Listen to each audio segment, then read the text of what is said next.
Bismillahirrahmanirrahim. Assalamu alaikum traders. I'm your fellow trader Ayub Rana and you are watching your own channel Trade Track. अच्छा जी, हम ICT की एक playlist बना रहे थे जिसमें हम आईसीटी बेसिक्स को कवर कर रहे थे और हम आईसीटी पीडीएस यानी कि प्रीमियम एंड डिस्काउंट अरेंजमेंट्स को स्टडी कर चुके थे। उसके बाद हमने उसमें order block, fair value gap, inverse fair value gap और आईसीटी ब्रेकर ब्लॉक, इन चीज़ों को हम स्टडी कर चुके थे। आज जो हम प्रीमियम एंड डिस्काउंट एरिया पढ़ने वाले हैं, पीडी एरिया पढ़ने वाले हैं, वो दो है। एक तो हम पढ़ेंगे रिजेक्शन ब्लॉक और उसके साथ साथ हम पढ़ेंगे मिटिगेशन ब्लॉक। इनमें आगे फिर मजीद दो टाइप्स हैं, जैसे प्राइस की दो टाइप्स हैं, प्राइस या तो बुलिश होती है या बेरिश होती है। इसी तरह हर पीडी एरिया की दो टाइप्स होती हैं, यानी कि वो बुलिश भी होता है, बेरिश भी होता है। इसी तरह बुलिश रिजेक्शन ब्लॉक भी हम पढ़ेंगे, बेरिश रिजेक्शन ब्लॉक भी हम पढ़ेंगे। और उसके साथ साथ बुलिश मिटिगेशन ब्लॉक भी हम पढ़ेंगे, बेरिश मिटिगेशन ब्लॉक भी हम पढ़ेंगे। फर्स्ट ऑफ ऑल हम बात करते हैं मिटिगेशन ब्लॉक की। मिटिगेशन ब्लॉक जो है basically it's a type of breaker block और मिटिगेशन ब्लॉक में एक फ़र्क होता है। वो ये होता है कि price for example bearish trend में ऐसे मूव कर रही है तो प्राइस लोअर लोज और लोअर हाइज बनाती है। ये लोअर हाई बन गया, ये लोअर हाई बन गया, ये लोअर लो बन गया और ये उसके साथ लोअर लो बन गया। बट होता क्या है कि प्राइस उसके बाद जो है किसी अच्छे पॉइंट ऑफ इंटरेस्ट यानी कि डिस्काउंट एरिया के हायर टाइम फ्रेम के डिस्काउंट एरिया को टाइप कर दिया, यानी कि डेली का फेयर वैल्यू गैप आ गया, ऑर्डर ब्लॉक आ गया। जब यहाँ पे प्राइस इसको टैप करती है तो प्राइस यहाँ से ऊपर की तरफ मूव करती है और प्राइस जो है एक लो बनाती है नीचे, यानी कि हायर लो बनाती है। जबकि प्राइस बेरिश थी, प्राइस को लोअर लो बनाना चाहिए था, प्राइस हायर लो बनाती है और फिर यहाँ से अपने प्रीवियस हाई को ब्रेक कर देती है। इस तरह price failed to make a lower low, यानी कि इसमें क्या होता है, प्राइस जो है अगर बेरिश ट्रेंड में है तो लोअर लो बनाने में नाकाम हो जाती है। तब यहाँ पे जो ये एरिया होता है ये आपका बनता है मिटिगेशन ब्लॉक। अगर तो प्राइस यहाँ पे अपने प्रीवियस लो को ग्रैब कर लेती, इसकी लिक्विडिटी ग्रैब करने के बाद ऊपर जाती तो ये एरिया होता था ब्रेकर ब्लॉक। लेकिन अब क्या हुआ है कि प्राइस ने अपने प्रीवियस लो की लिक्विडिटी नहीं ली और एक लोअर लो बनाने में नाकाम रही है। उसके बाद प्राइस ने अपना हाई ब्रेक कर दिया, ट्रेंड शिफ्ट कर दिया, रिवर्स कर दिया है। तो इस जगह पे जो है वो आपका जो ब्लॉक है वो मिटिगेशन बनता है। तो इस जगह पे आप ये जो तमाम सेल की कैंडल्स हैं, ये तमाम यहाँ पे जो होंगी वो आपके एज़ ए मिटिगेशन ब्लॉक काम करेंगी। बट जो फर्स्ट जो कैंडल है सेल की, वो एक कह लें कि हाई वो कैंडल होती है, हाई इम्पैक्ट कैंडल होती है, वहाँ पे प्राइस ज़्यादा रिएक्शन दे सकती है। अगर उससे नीचे भी आती है तो हम इस तमाम कैंडल्स की सीरीज़ को मिटिगेशन ब्लॉक काउंट करेंगे। इसी तरह अगर हम इसको बाय साइड के सिनेरियो में देखें, हम आगे चल के इसकी चार्ट में एग्जांपल भी देखेंगे।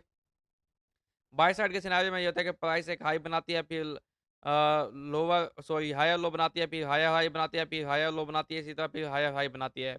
ये इसका हायर लो बन गया, ये हायर लो बन गया, ये हायर हाई बन गया, ये हायर हाई बन गया।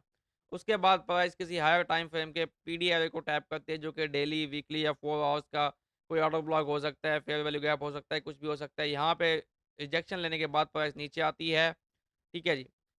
और वो नीचे आने के बाद वापस ऊपर जाती है। लेकिन यहाँ पे प्राइस हायर हाई बनाने में नाकाम हो जाती है। Price fail to make a higher high और उसके बाद प्राइस नीचे आ जाती है और अपने प्रीवियस लो को ब्रेक कर देती है यहाँ पे, ठीक है। तो बेसिकली ये एक एम पैटर्न होता है, लेकिन इसकी जो नेक्स्ट एम की ये टॉप होती है वो प्रीवियस टॉप से लोअर होती है। प्राइस यहाँ पे एक अपना हायर हाई बनाने में नाकाम हो जाती है और लोअर हाई बना देती है अपने अप ट्रेंड में। तो ये जो लेग बनती है बाय की, जिसने हाई हाई बनाने में जो नाकाम हुई और उस वापस उसका लो ब्रेक हो गया, तो ये जो लेग है ये आपका एक मिटिगेशन ब्लॉक होता है। अगर ये प्राइस जाके अपने प्रीवियस हाई की लिक्विडिटी ग्रैब करती है, उसके बाद नीचे आती है, तो फिर ये ब्रेकर ब्लॉक होता है। बट यहाँ पे प्राइस ने अपने प्रीवियस हाई की लिक्विडिटी नहीं ली, प्राइस डाउन आ गई और अपना एक यानी कि हायर हाई बनाने में नाकाम होके एक लोअर हाई बना दिया और प्राइस ने अपना ट्रेंड शिफ्ट कर दिया, इसलिए ये एक आपका मिटिगेशन ब्लॉक बन गया। इसमें ये तमाम जो बाय की कैंडल्स हैं ये एज़ ए मिटिगेशन ब्लॉक काम करेंगे यहाँ पे। बट जो फर्स्ट कैंडल है यहाँ पे बाय की, ये जो है ये आपकी आप हाई इम्पैक्ट कैंडल होती है। यहाँ पे अगर प्राइस जाती है तो यहाँ से हाईली चांसेस हैं कि यहीं से प्राइस वापस आ जाए, अदरवाइज ऊपर भी वापस प्राइस जा सकती है, ठीक है। ये एक मैं आपको टेक्स्ट बुक एग्जांपल दे रहा था, उसके बाद चल के हम इसको चार्ट्स में देखते हैं कि चार्ट्स में इसका क्या तरीका कार होता है ढूंढने का मिटिगेशन ब्लॉक को। मिटिगेशन ब्लॉक कम ही मिलते हैं क्योंकि ये मोस्टली हमें रिवर्सल की जगह पे मिलते हैं, जहाँ पे प्राइस अपना ट्रेंड रिवर्स करती है, इसलिए ये हमें चार्ट्स पे कम देखने को मिलते हैं। मैं फिर भी आपको इससे कोई एक दो एग्जांपल्स दिखा दूंगा। रिवर्सल की जगह पे आप इसको देखकर यूज़ कर सकते हैं, ठीक है जी। वैसे तो ये गोल्ड का चार्ट है और गोल्ड सुपर बुलिश है। अगर हम इसे देखें लोअर टाइम फ्रेम, ये 1 घंटे का चार्ट है, यहाँ पे हमें कोई मिटिगेशन ब्लॉक मिल जाए तो हम देख लेते हैं इसे। यहाँ पे एक छोटा ट्रेंड चला सेल का, प्राइस ने ये हाई बनाया, ये लोअर लो बनाया, लोअर हाई बनाया, लोअर लो बनाया, लोअर हाई बनाया और ये लोअर लो बनाया। उसके बाद प्राइस ने एक हाई लगाया, लोअर हाई और उसके बाद ये लो लगाया, हायर लो, यानी कि प्राइस ने इस लो को ब्रेक नहीं किया और यहीं से प्राइस ऊपर गई और अपना ये जो हाई है ये ब्रेक कर दिया, ठीक है? तो अब क्या हुआ, ये जो पूरी लेग थी सेल की, ये आपका मिटिगेशन ब्लॉक बन गई और आप देखें प्राइस ने इस एरिया को, इसकी विक को यहीं पे टैप किया। एज़ ए ब्रेकर इसको कह सकते हैं, बट ब्रेकर नहीं है क्योंकि इसने अपने प्रीवियस लो की लिक्विडिटी नहीं ली, इसलिए ये आपका जो है ये एरिया मिटिगेशन ब्लॉक बन गया और यहाँ से फिर प्राइस वापस चली गई, ठीक है? मैं इस पीडीआर को इतना यूज़ नहीं करता, जो मिटिगेशन ब्लॉक है, इसलिए इस पे मेरी इतनी तवज्जो नहीं है। तो ख़ैर ये इसकी एक आप कह लें कि थ्योरी और इसकी प्रैक्टिकल एग्ज़ाम्पल है। आफ्टर दैट हम चलते हैं रिजेक्शन ब्लॉक की तरफ। रिजेक्शन ब्लॉक जैसा कि नाम से ज़ाहिर है, वहाँ बनता है जहाँ प्राइस बहुत सारी रिजेक्शंस ले, विक्स बनाए। हमेशा जब प्राइस किसी एरिया से रिजेक्शन लेती है तो वहाँ पे विक्स बनती हैं, यानी कि उसकी पिन्स बनती हैं कैंडल्स की। जब प्राइस किसी एरिया से रिजेक्शन लेने के बाद विक्स बनाती है और उसके बाद वापस अपना स्ट्रक्चर शिफ्ट कर देती है टुवर्ड द अपोजिट साइड, तो फिर वहाँ पे रिजेक्शन ब्लॉक बनता है। फॉर एग्जांपल हम मैं आपको यहाँ पे ड्राइंग में समझाता हूँ। यहाँ पे डेली का कोई फेयर वैल्यू गैप है, प्राइस यहाँ आती है, बार-बार टैप करती है, यहाँ पे नीचे विक छोड़ती है। फिर दोबारा प्राइस यहाँ पे टैप करती है, फिर विक छोड़ती है। फिर यहाँ पे दोबारा प्राइस टैप करती है, फिर यहाँ पे विक छोड़ती है और फिर यहाँ से ऊपर जाके अपना स्ट्रक्चर शिफ्ट कर देती है टुवर्ड बाय साइड।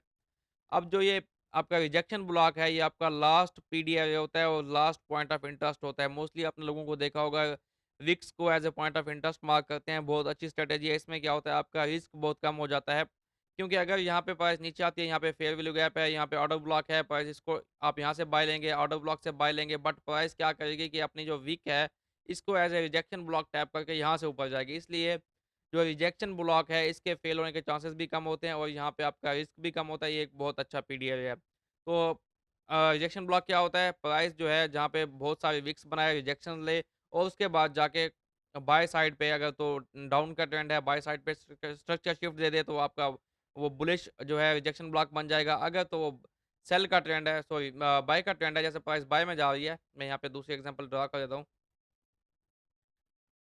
अगर प्राइस जा रही है बाय में और यहाँ पे डेली का कोई फेयर वैल्यू गैप पे ऑर्डर ब्लॉक आता है, प्राइस यहाँ पे रिजेक्शन लेके वीक बनाती है, फिर नीचे आती है, फिर यहाँ पे वीक बनाती है, ऊपर जाती है, फिर नीचे आती है, फिर यहाँ पे वीक बनाती है, फिर नीचे आती है, इसी तरह फिर नीचे आके प्राइस जो है स्ट्रक्चर शिफ्ट करती है, फिर वापस ऊपर प्राइस जाएगी, इस विक्स वाले एरिया को विक्स को टैप करेगी, तो ये आपका रिजेक्शन ब्लॉक होगा, अच्छा पॉइंट ऑफ इंटरेस्ट होगा, फिर यहाँ से हम इसको डाउन साइड देखेंगे। अब इसमें एंटर होने के कुछ असूल हैं।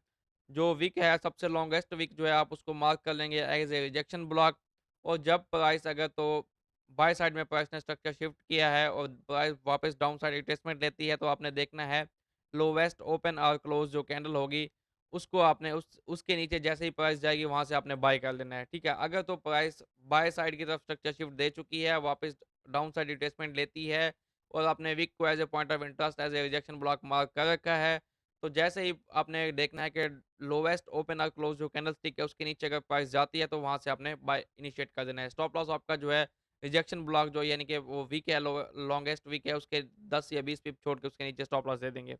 अगर तो price sell side structure shift कर चुकी है और ऊपर की तरफ प्राइस जो है रिट्रेसमेंट लेने के लिए जाती है, तो आपने क्या करना है, हाईएस्ट ओपन और क्लोज कैंडलस्टिक मार्क करनी है। जैसे ही प्राइस उसकी बॉडी को क्रॉस करेगी, तो फिर आपने क्या करना है, वहाँ से आपने सेल की एंट्री इनिशिएट कर देनी है और आपका स्टॉप लॉस जो है, जो आपने विक मार्क किया है रिजेक्शन ब्लॉक, उसे 10-20 पिप ऊपर होगा, ठीक है?